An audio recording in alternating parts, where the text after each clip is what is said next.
Welcome back to another episode of Rock Boys Football. Mario Cristobal, the Miami Hurricanes, holding one of the more impressive recruiting weekends that I've seen since covering recruiting. You talk about 70 plus players that will be visiting Miami this weekend. A lot of those guys are in the top 100 nationally. It seems like they have half of the top 100 on campus this weekend for the Miami Hurricanes. And I think that really hammers home the point that this is a marathon, not a sprint. And Miami continues to put in so much work with some of these guys early and often in the process. And we always kind of come back to Miami and talk about how do they close so well on the recruiting trail. I think it starts with this kind of work, right? Starting these relationships, getting these guys on campus. You think of a guy like Justin Scott last class, right? Obviously, Miami was leading for him, putting a lot of work with him, commits to Ohio State, but Miami continued to press and continued to maintain that relationship. And they ended up flipping Justin Scott late in the process. That's kind of how Mario Cristobal likes to do things. He is by far the hardest worker on the recruiting trail. And these kind of weekends, I think, play a massive role in why Miami is able to close so strongly in a lot of recruiting classes. Want to talk about some of the names that are standing out to me in terms of 2025 targets. If we did all the names that were on campus, we'd probably be going for 3 hours. So I picked about 6-7 names that I'm very intrigued by for the Miami Hurricanes. And of course, if we get any commitments coming out of this weekend, we'll be back covering it. Really excited to get into this one. Before we do, just want to say thank you to you guys and the Miami Hurricanes fans. You guys continue to show a ton of love, a ton of support to the boys. Cannot thank you guys enough. If y'all do enjoy the content, consider subscribing to the channel. And again, we'll be back all weekend if Miami starts landing some of these commitments. And without further ado, let's get into the first player that I'm probably most intrigued by, and that is Zaden Walker. And something about Zaden Walker that I kind of have in my notes is you look at the opportunity Miami has to go up into the state of Georgia and the state of Alabama and start landing some of these top prospects. I think it's a massive opportunity with Nick Saban leaving this Alabama program, right? You look at who Miami competes with for the top players in the state of Georgia and the top players in the state of Alabama. It's largely Nick Saban and the Alabama Crimson Tide.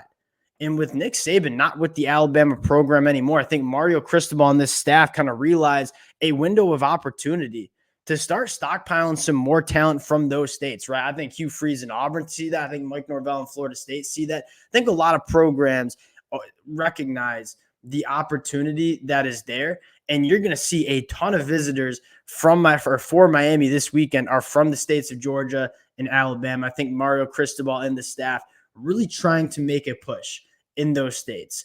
Now, Zaden Walker, probably one of my favorite prospects in this 2025 class. We've talked about him a couple times with a couple of different teams, kind of an apex predator out there. And you talk about the prototypical modern-day linebacker checking every single box that you want in a linebacker in this era of college football. I mean, Zaden Walker has that. The ability to go sideline to sideline and operate in space, carry tight ends up the seam, go tackle running backs out in the flat. He can blitz off the edge. I wouldn't be surprised if Zaden Walker makes the transition to an edge rusher at the college level because his juice off the edge is truly special. But as an off-ball linebacker, I mean, there's not really many things that Zaden Walker can't do. And you're looking at a difference maker from that linebacker position. I think Zaden Walker is kind of that guy. Instincts are phenomenal. Physical traits are phenomenal. Zaden Walker, one of my favorite prospects in the class at Miami this weekend. They quite frankly just don't make many Zaden Walkers these days. Now, the next guy I want to talk about, and a guy that I think is probably one of the top targets for the Miami Hurricanes, and that is DJ Picket. And this is a guy that, again, you talk about checking boxes.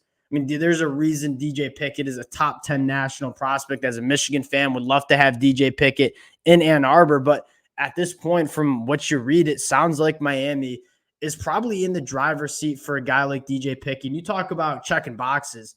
Many of the longtime listeners know the three things that I look for when I'm evaluating cornerbacks coming out of the high school level. One is that long speed. Two is that frame. And then three is the ball skills. DJ Picket runs a 10,700 meter dash time, so long speed is certainly a check.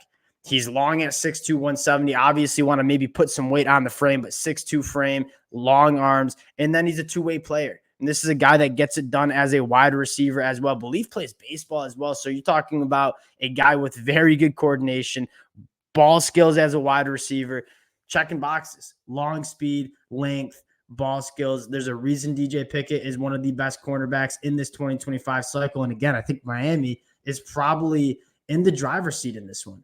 Now you take a look at another guy, and this is a position that I kind of want to dive into for the Miami Hurricanes, and that's the quarterback spot. And they're going to be hosting a couple quarterbacks this weekend. The one I want to talk about is Hassan Longstre. And I know you have a guy like Luke Nickel already committed to Miami in that 2025 class. This is probably that one position that you want to see Miami do a little bit better on the recruiting trail. I think bringing in Shannon Dawson, and if you kind of have a massive year with Cam Moore, this is, in my opinion, not only from like Mario Cristobal needs to win game standpoint, but more importantly, can Mario Cristobal kind of show the country that with Shannon Dawson as the OC, quarterbacks can have a lot of success at this program? That's a massive question that a lot of college football fans have, including a lot of Miami Hurricane fans have. And I think Cam Ward in 2024, if he has a massive year, I think you're going to see Miami do a little bit better on the recruiting trail for some of these top quarterbacks, because there's not many knocks that you can have with Mario Cristobal and what he's done on the recruiting trail for the Miami Hurricanes. Obviously doing a phenomenal job on the offensive line, brought in a defensive line class that is one of the most impressive groups in 2024 that we've ever seen. That one position that does seem to be lagging behind is the quarterback, right? And that's not a shot at Emory Williams or Judd Anderson or even Luke Nickel, but you don't really see Miami kind of land those premier guys. And so Hassan Longstre is one that is one of my favorite quarterbacks in this cycle. You take a look at what he did as a sophomore in high school, a 69% completion percentage, threw for 3,900 yards, 40 touchdowns to 7 interceptions. He's only 6'1.5", but he's a guy that operates in such an efficient and clean way. He transfers to Centennial his junior year, which is a powerhouse out in California, has another good year. And again, the traits are there. He has a phenomenal arm. He wouldn't be one of the top quarterbacks in the 2025 class without a very talented arm. But what I love most about him is, one, phenomenal athlete, can extend plays, but more importantly, is just a polished quarterback. Like, he looks like he understands that position at such a high level. 69% completion percentage for almost 4,000 yards as a sophomore in high school is truly one of the more impressive stat lines that I've seen, but the film matches it. Right, this is a guy that is just so comfortable. He gets the ball out quick, on time, accurately, has a ton of command of the offense, which is rare to see for a young quarterback. Right, you normally see the young 5-star quarterbacks kind of not really necessarily play within themselves, but kind of make those flash plays. He's a guy that has all the traits to kind of make those flash plays, but a guy that is just playing within the offense and getting it done. Hassan Longstre, a guy that I certainly would keep an eye on, and two, getting him to visit Miami all the way out in California, I think is a really strong sign that this is a destination for Hassan Longstre. He's certainly interested in Miami. The next guy I want to talk about, this is not sure the chances of Miami flipping a guy like Doran Moore, but you do take a look at LSU and you take a look at what's going on with that offense. They have a ton of talent coming in this 2025 class, but I wouldn't be surprised if that offensive staff is kind of shaken up after next year. And Doran Moore, if something happens to that offensive staff and Doran Moore decides to reopen that commitment, again, this is very early on in the process. I think Miami is trying to position themselves as a prime contender for a guy like Doran Moore. He's the number one wide receiver in that 2025 class. Very physical, a very good after the catch, also runs a 10.6, 800-meter thought for over 1,500 yards, 18 touchdowns as a junior at Duncanville. Again, very, very high level of Texas State football. Doran Moore he's a difference maker at that wide receiver position, another position that you would like to see Miami continue to attract difference makers. Doran Moore certainly would fall under that. Now, on the offensive line, there's a guy that I am very intrigued by, probably my favorite offensive tackle in this class, and that's Josh Petty coming from Georgia. One, many of you guys know, love offensive linemen that have a wrestling background. Josh Petty doesn't only have a wrestling background. He's a state as a sophomore in high school at 285 pounds in the state of Georgia. And why I love wrestling background so much, you know how to use your hands. You know how to use your body and your leverage that is an important aspect of wrestling. Guys like Tristan Wirfs come in and are phenomenal offensive linemen largely because of that wrestling background. So one, Josh Petty has a wrestling background. You love that. Two, phenomenal athlete, right? 6'5", 262, definitely a little underweight. I think he's a little bigger than that. That seems like an older measurement of height and weight, but a guy that carries his weight exceptionally well. And I don't have a single problem bringing in Josh Petty at 280 pounds, getting him up to 310 pounds. And you're getting a guy that, one, knows how to play with leverage because of that wrestling background, but more importantly, is a phenomenal athlete.